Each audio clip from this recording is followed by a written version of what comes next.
नमस्ते साथीहरू, यहाँहरूलाई स्वागत छ मेरो नयाँ भिडियोमा। आजको हाम्रो यात्रा काठमाडौँको सुन्दरीजल चिसापानी हुँदै सूर्यकुण्डसम्मको हो।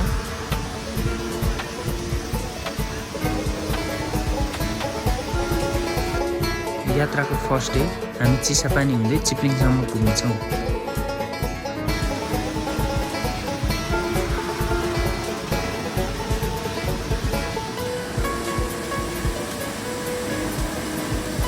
बाटोमै पानी पर्यो, ड्याम मेरे स्टार्टिङमै भनौँ है। यो त केटाहरूले रेनकोट चाहिँ बोकेका छन् धन्न र। बर्खाको समयको यात्रा भएको हुनाले रेनकोट छाता आदिको जोड गर्नै पर्यो। हामी 5 जनाको टोली यात्रामा जिस्किँदै हाँस्दै खेल्दै रमाइलो गर्दै अघि बढिरह्यौँ।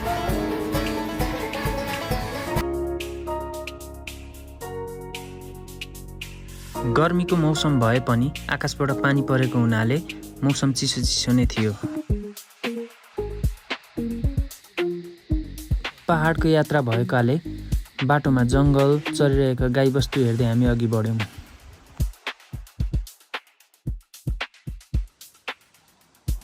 यात्राको फर्स्ट दिन भएकोले हुनसक्छ हामी जोस जाँगरका साथ अघि बढिरह्यौँ। हामी चिसापानी कटेर नुवाकोटतर्फ अघि बढ्यौँ। बाटोमा देखिएको यो भ्यूले हामीलाई हिँड्न अझ उत्साहित बनाइरहेको थियो।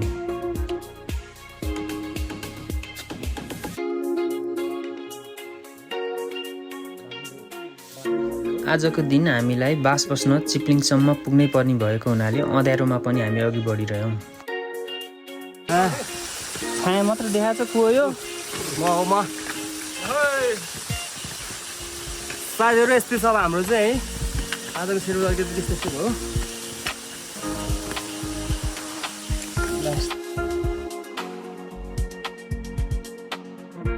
बेलुका चिप्लिङमा बास बसेर बिहानको खाजासँगै हामीले हाम्रो यात्रालाई फेरि निरन्तरता दियौँ। यात्रालाई अघि बढाउने क्रममा बाटोमा हामीले केही दृश्यहरू कैद गर्दै रमाइलो गर्दै हिँड्दै अघि बढ्यौँ। हामी अहिले ठ्याक्कै जलजला आइपुग्ने। केटाहरू भिडियो खिच्दैछन्।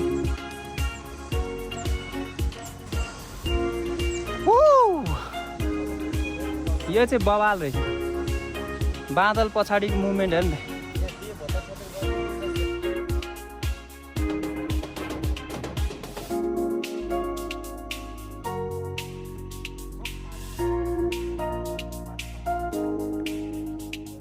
जलजलाबाट ठाडै उकालो लाग्नुपर्ने भएको हुनाले हामीले बिचबिचमा रेस्ट गर्दै कुरा गर्दै अगाडि बढिरह्यौँ।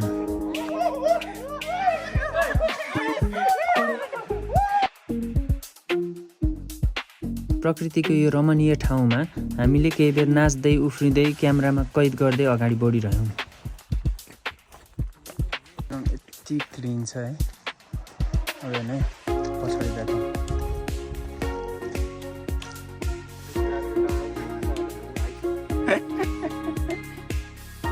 डाँडा त डाँडै माथि चढ्ने हिँड्ने होइन।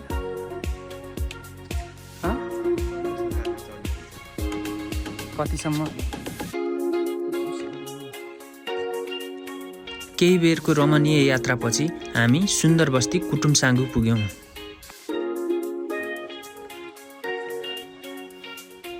कुटुमसाङ्गुबाट अलि अगाडि बढेपछि हामी लाङटाङ नेसनल पार्कभित्र प्रवेश गर्दछौँ। मालिगाई हामीले हाम्रो डे 2 को यात्रा मागिनगोठसम्म गर्ने निधो गर्यौँ।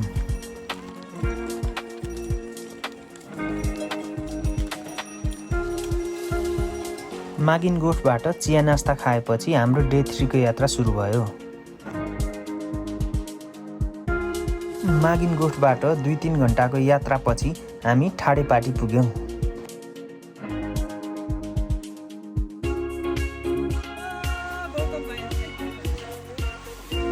ठाडेपाटी पुगेपछि चिसो मौसम भएकाले हामीले चिया प्लस चाउचाउ सुपको अर्डर गर्यौँ।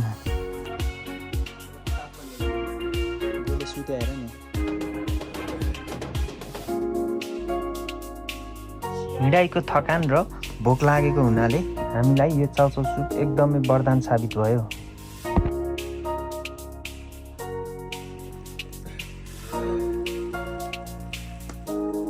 खाजा खाइसकेपछि हामी मागिन गोठबाट घोप्टेतर्फ अगाडि बढ्यौँ। यो बाटोको भ्यू यति सुन्दर थियो कि हामीलाई हिँडाइको थकानको महसुसै भएन।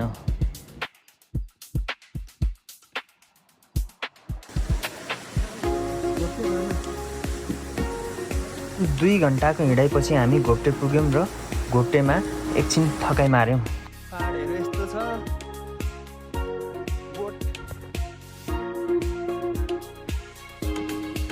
घोप्टी क्यारीमा हामीले छ नि।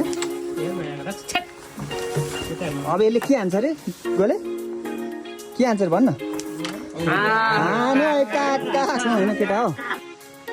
हामीले यात्राको क्रममा बाटोमा ठुला ठुला झरना हेर्ने मौका पायौँ। फेरि भनेको यही हो।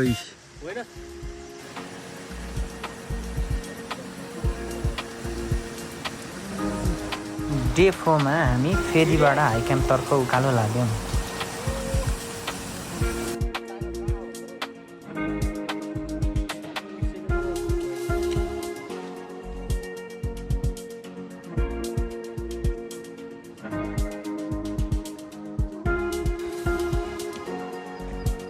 मरेर हाइक्याम्प आइपुग्यो सूर्यकुण्डको। के छ अवस्था? बिहानको 3 देखि 4 घन्टाको हिँडाइपछि हामी हाइक्याम्पमा खाना खाने ब्रेकमा पुग्यौँ। अनि र चाहिँ बन्दै गरेको छ स्न्याकी चाहिँ। केटाहरू चिसोले भित्र भाइसक्यो। ल आधी घन्टादेखि 1 घन्टासम्मको हाइक्याम्पको बसेपछि हामी फेरि सूर्यकुण्डतिर अग्रसर भयौँ। हाइक्याम्पबाट 2 देखि 3 घन्टाको हिँडाइपछि हामी सूर्यकुण्ड पुग्न सकिन्छ। बर्खाको समय र पानी परिरहेको हुनाले सूर्यकुण्ड राम्ररी खुल्न सकेको थिएन। सूर्यकुण्ड समुद्री सतहबाट 4610 मिटरको हाइटमा रहेको छ। सूर्यकुण्डमा केही बेर रमाइलो गरेपछि हामी गोसाइकुण्डतर्फ अग्रसर भयौँ। सूर्यकुण्डबाट गोसाइकुण्ड जाने बाटोमा अन्य 2-3 वटा कुण्डहरू पनि पर्ने भएको हुनाले यो बाटो हिँड्न एकदमै रमाइलो हुन्छ।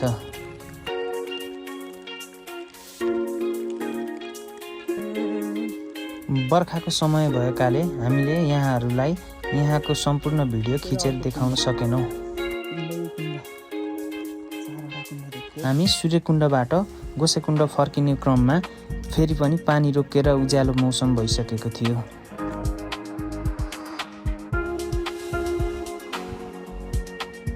फाइनली हामी चौथो दिनको दिन लौरी बिनाको पास गरेर गोसाइकुण्ड पुग्यौँ।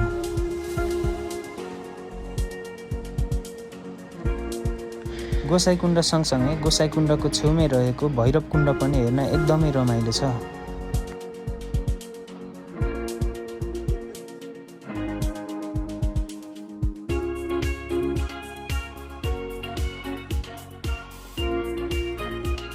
चौथो दिनको दिन हामी त्यहीँ बास बसेर भोलिपल्ट बिहानै कुण्ड स्नान तथा मन्दिर दर्शन गर्न लाग्यौँ।